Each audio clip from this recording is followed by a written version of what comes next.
Good afternoon. My name is Nolan Regan, and today we're going to go over uploading third-party agronomic data to your KIH FieldOps account.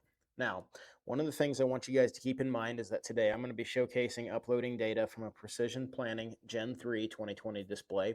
However, this same process should apply to many traditionally unsupported display file types. First, we're going to come in here and click on the Send and Receive Files button. We'll click on File Upload, and we'll go to File Type. Now, we're going to skip past all these traditionally supported file types and click on third-party data. We'll go to Please Select File to Upload.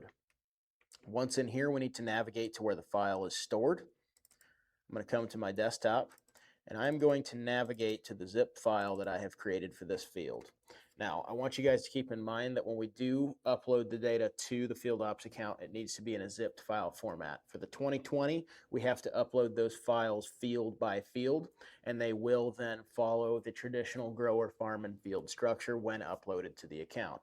So I'm going to click on this zipped file for VT Test 2. That is my field file, and we'll hit Open. As we can see here, it's going to begin to upload this file. I'll come back here in a few minutes once it's finished uploading.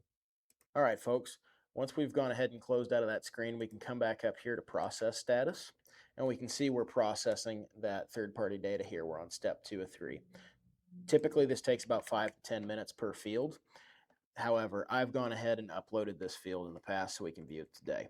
We can come back in here to Fields, click on VT Test 2, and we can check this data layer to see this as applied seeding map. We've also got a legend, that way we can see what population is planted and where.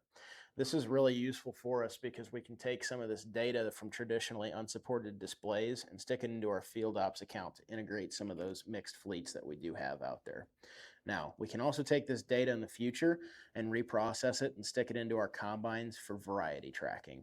Now, for more information over the FieldOps account, please feel free to reach out to your local Berkey's Farm Store to speak to your precision farming specialist.